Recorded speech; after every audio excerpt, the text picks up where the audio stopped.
मित्रों नमस्कार। पश्चिम बंगाल की पूर्व मुख्यमंत्री ममता बनर्जी के भतीजे अभिषेक बनर्जी की जब से पिटाई हुई है, यानी 24 परगना जिले के सोनारपुर इलाके में कल जब वो अपने पीड़ित कार्यकर्ताओं के घर पहुंचे थे उनका हालचाल जानने के लिए, तब उनकी पिटाई हुई तथाकथित रूप से।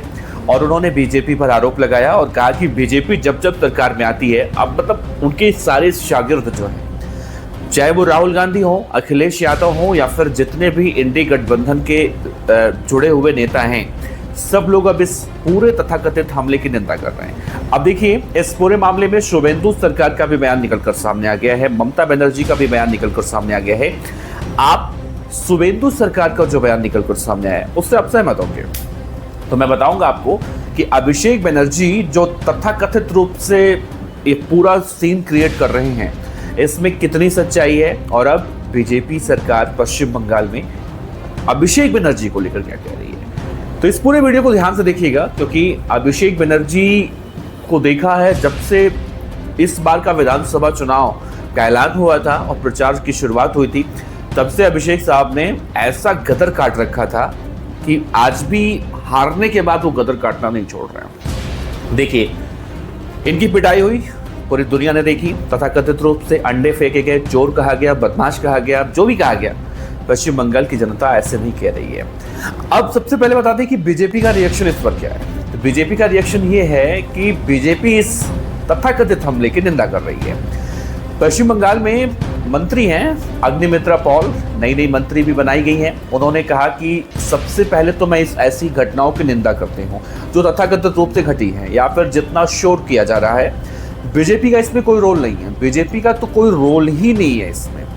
ये तो वो जिले हैं, ये वो 24 वार्ड हैं जिसमें पश्चिम बंगाल की पूर्व मुख्यमंत्री ममता बनर्जी की पार्टी टीएमसी का बोलबाला रहा है। तो भाई, जब ममता बनर्जी की पार्टी का बोलबाला रहा है तो वहां पर बीजेपी वाले गुंडे कैसे कर सकते हैं। आप सोचिए ना, 24 वार्ड है, 24 वार्ड में कभी ममता बनर्जी जीता करती थी।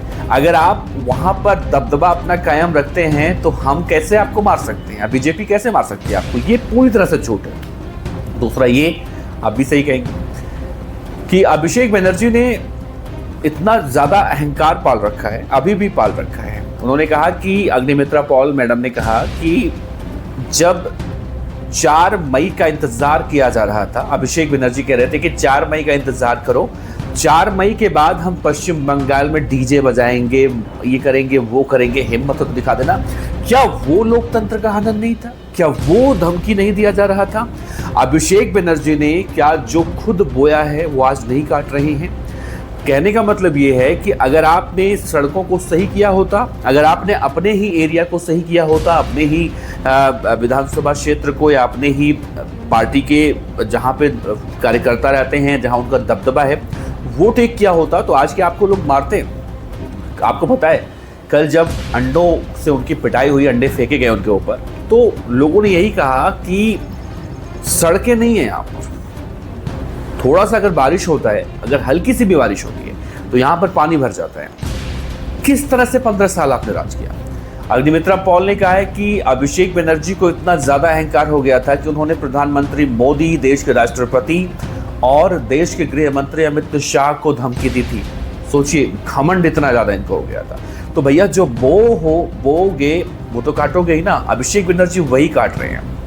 अब कह रहे हैं कि बीजेपी ने सारा खेल रचा है। अब एक बात बताइए, मतलब सांस लो तो बीजेपी, कुछ भी हो तो बीजेपी। आपने अगर अच्छा काम किया होता तो क्या होता। अब उदाहरण के लिए एक बात समझिए, देश के गृह मंत्री अमित शाह पश्चिम बंगाल में जाते हैं, वहाँ पर चुनाव प्रचार करते हैं। उत्तर प्रदेश के मुख्यमंत्री योगी आदित्यनाथ जाते हैं, वो भी चुनाव प्रचार करते हैं। और भी कई नेता ऐसे हैं, उत्तराखंड के मुख्यमंत्री पुष्कर सिंह धामी साहब भी गए थे वहाँ पर चुनाव प्रचार करने।